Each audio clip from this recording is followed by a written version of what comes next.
Listen up, guys. Today, we're diving into one of Europe's most consistently profitable but criminally under the radar dividend stocks. Now, this company trades on the Slovenian Stock Exchange and was given to us by a member of our community when we were researching for a recent podcast looking for companies that trade outside our normal markets. Now, the ticker symbol is KRKA.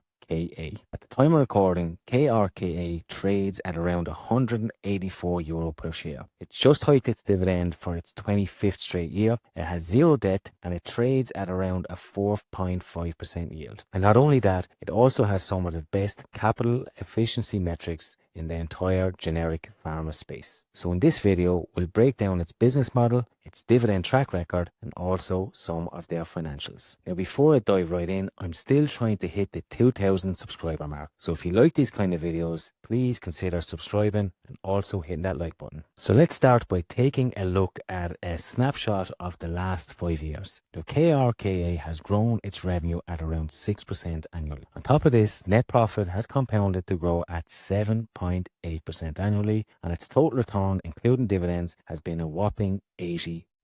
Now, this includes a 26% share price gain in 2024 alone. So while this is not really a household name, it is a really strong performer. Now, taking a look at Q1 2025 performance, you can see again they have started the year quite strongly. Sales have grown 7% to a record 522 million. EBITDA margin was 27.9%, and they have a net profit of 152 million, which is a 51% year-over-year increase. Sales have increased in all regions except for overseas markets, but one of the things we do have to look at is the effects of currency, especially the ruble, because Russia is one of their biggest markets, but more on that later. So what is it exactly that KRKA do? Well, they're a vertically integrated branded generics company, and that basically means that they develop, manufacture and distribute everything in-house, which gives them speed, control and lower costs. That's actually quite rare in this space. Their main focus is on chronic diseases, and cardiovascular drugs make up over half of their portfolio at 54.6%.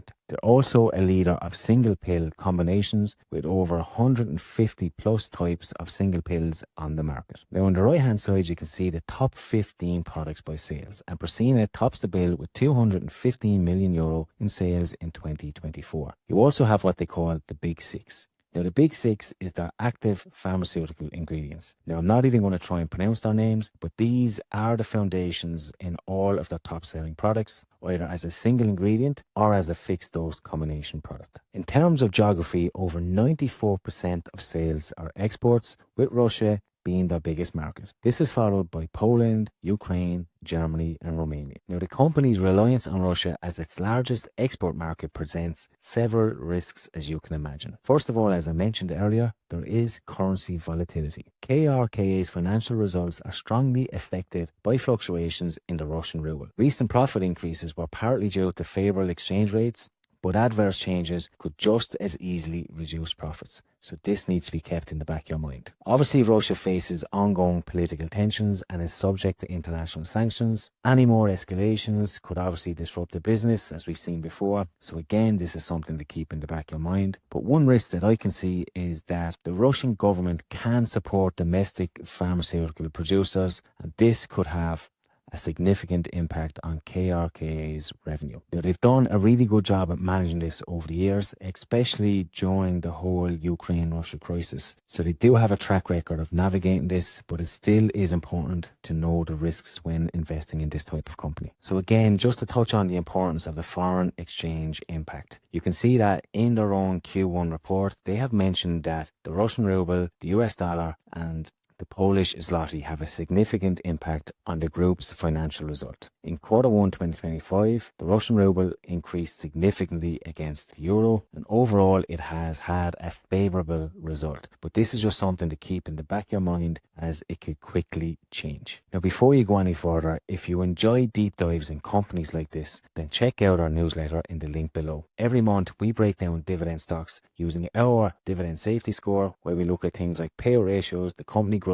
balance sheets and all the stuff that really matters. If you click the link below, you'll get 3 free reports and also some of our stock cards. So let's talk about what's really important for dividend investors, and that is the dividend, as this company has had textbook dividend growth. Now, its current yield sits somewhere around 4.5%. The 5-year dividend CAGR is around 13%. The 10-year dividend CAGR sits around 14.1%, and their payout ratio is usually around 60%. Also, you could class these as a dividend aristocrat, as they have a 25-year streak of consecutively hiking their dividend. In 2024, they paid out $7.50 per share, which is up nearly 14% from the year before. And in 2025, we can expect a dividend of €8.25. Now, the company's policy is to return between 50 and 75% of its earnings, and they've hit that target pretty much every year for the last decade. On top of this, the company is authorized by shareholders to repurchase up to 4.96% of its issued share capital, which is around 1.45 million shares. Now, treasury shares are not counted in earnings calculations, and they do not pay dividends. So companies like KRKA limit how many of these type of shares they hold to maintain financial efficiency. Now, their policy is if it gets close to the 10% limit, they will cancel some of these repurchases like they did back in 2014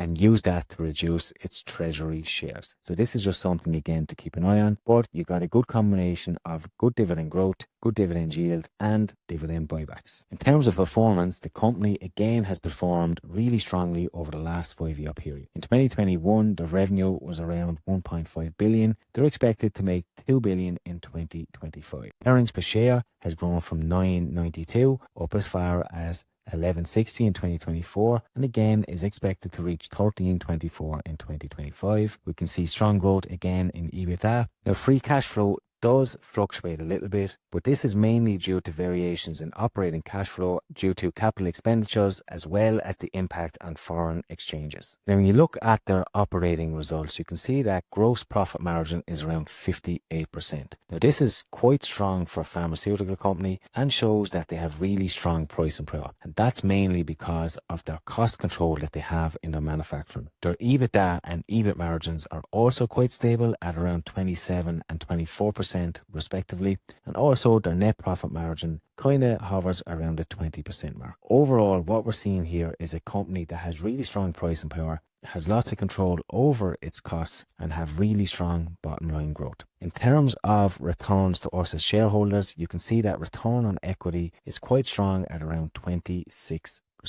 Return on assets is also around 20.5%, which again indicates that the company is both profitable relative to shareholder equity, but also has efficient use of its assets to generate lots and lots of profits. Now, KRKA is a generic pharmaceutical company, so it doesn't have to focus on discovering new blockbuster drugs. However, it does have to develop equivalents of branded drugs whose patents have expired. It also has to improve formulations, and it also has to navigate this kind of complexity when it comes to patents. R&D is really, really vital here because it ensures bioequivalence or proving that generics works the same as the original. It can shorten the time to market after patents expire, but it also allows KRKA to differentiate its generics by improving delivery methods or even dosage forms. Now, if we look at Q1 2025 alone, you can see that KRKA finalized over 200 marketing authorization procedures and launched